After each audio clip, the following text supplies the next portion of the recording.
Généralement, ça se passe par le jardinage, hein. C'est un peu notre axe d'accroche.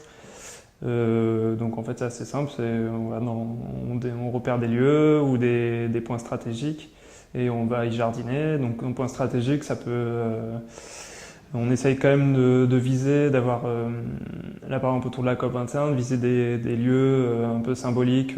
Par exemple, je sais pas, ça va être le ministère de l'Environnement, on va aller juste planter un arbre, c'est très, très gentillet, ou on fait des tags en mousse, enfin, on utilise le végétal de différentes manières pour communiquer d'une certaine façon. Il y a plein d'outils, il y a plein de formes de guérilla différentes, plus ou moins militantes.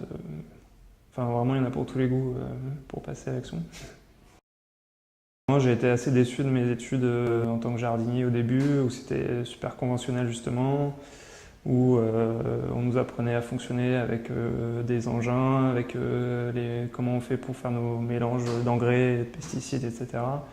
Et en fait, mon engagement sur plein de choses autour du jardin, guérilla gardening et d'autres, c'était un peu moyen d'expérimenter justement des choses que j'apprenais pas à l'école et de se dire concrètement, est-ce qu'il n'y a pas moyen de faire différemment? Et aujourd'hui, c'est aussi de transmettre un petit peu ces connaissances ou ces choses qu'on expérimente tous les jours et essayer de le partager avec d'autres personnes. J'espère que ça va être assez poussé comme notre travail.